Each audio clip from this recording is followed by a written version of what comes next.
হিজরা content creator মিলন মেলা। আমি আর MD Ratul ভাইয়ের পেজ থেকে আপনাদের ভালোবাসা চাই। আপনাদের ভালোবাসায় রাতুল ভাই এতদূর, আপনাদের ভালোবাসা যেতে চাই বহুদূর, যদি মিলে যায় শুরু তো আপনারা ভালোবাসবেন তো।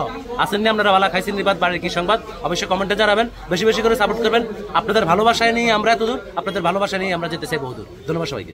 গাইস কি অবস্থা দিনকাল কেছে চলেন, আনলগে কারে দেখতেছেন জানেননি? হ্যাঁ উনি হইতেছে একজন সেলিব্রিটি, বুঝেননি? আঙ্গ বড়ুয়ার, বুঝেননি? কাইতলার মানুষ, ওনার ভিডিও গুলো দেখেন, বুঝেননি? তো আর ফেজানো ফলো দিয়ে দিয়েন। আর আমার পেজের নাম হচ্ছে মোহাম্মদ কাউসার পাটোয়ারি পেজ, বুঝেননি? ভালো ফলোয়ার আছে ইনশাআল্লাহ। আসসালামু আলাইকুম বন্ধুগণ, আমার সাথে যাকে দেখতেছেন তিনি একজন গ্রামীণ শিল্পী, একজন মাটির মানুষ, সবুজ শ্যামল প্রকৃতি নিয়ে সবসময় পড়ে থাকেন গান। ওনার গান আসলে খুবই জনপ্রিয়তা পেয়ে গেছে। ওনার একটা পেজ আছে হানিফ মিডিয়া, সবাই ওনার পেজটাকে ফলো দিয়ে দিবেন। ওনার গানগুলো অবশ্যই দেখবেন, সুন্দর সুন্দর কমেন্ট করবেন। আর যারা আমার পেজেও এখনো ফলো দেন নাই, ফলো দিয়ে দিবেন। সবাই ভালো থাকবেন। এই মুহূর্তে আমার সাথে যাকে দেখছেন তিনি আমাদের একজন সিনিয়র কন্টেন্ট ক্রিয়েটর, পুষ্পা গ্রামের মানুষ।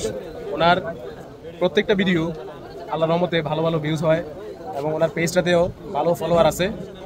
দীর্ঘদিন ধরে উনি পেজের সাথে এই সোশ্যাল মিডিয়াতে কাজ করে যাচ্ছেন। আসসালামু আলাইকুম, রাতুল ভাই তিনি আবার নতুন করে কাজ শুরু করতেছেন।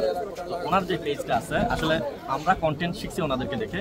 উনি খুব, আমরা যখন ফেসবুক খুলি নাই বা ফেসবুক শুরু করি নাই, তখন ওনারা ক্যামেরা দিয়ে ভিডিও বানাইতেন। আমার মনে আছে শিলমুড়ি থেকে মনোয়ারা থেকে যাওয়ার রাস্তায় ওনার টিম নিয়ে ভিডিও বানাইতেন। ওই সময় আসলে আমাদের মাথায় কন্টেন্টেরও চিন্তা আসতো না। ওনারা সিনিয়র, আমরা ওনাদের থেকে দেখে শিখছি। মাঝখানে হয়তো উনি কাজ বন্ধ করে দিয়েছেন। উনি যেহেতু আবার ফিরে আসছেন, যারা পরিচিত আছেন আসলে শিলমুড়ি, বালুয়া, আশেপাশে যারা আছেন, আপনারা ওনার কন্টেন্টগুলোতে একটু রেসপন্স দিবেন। তাহলে আশা করছি আবার রাতুল ভাই ঠিক অল্প সময়ে উনি আগের জায়গা থেকে আরো একটু বেটার করতে পারবে। সেক্ষেত্রে এলাকাবাসী যারা আছেন, এলাকাবাসীর সাপোর্টটা আগে সবচেয়ে বেশি প্রয়োজন।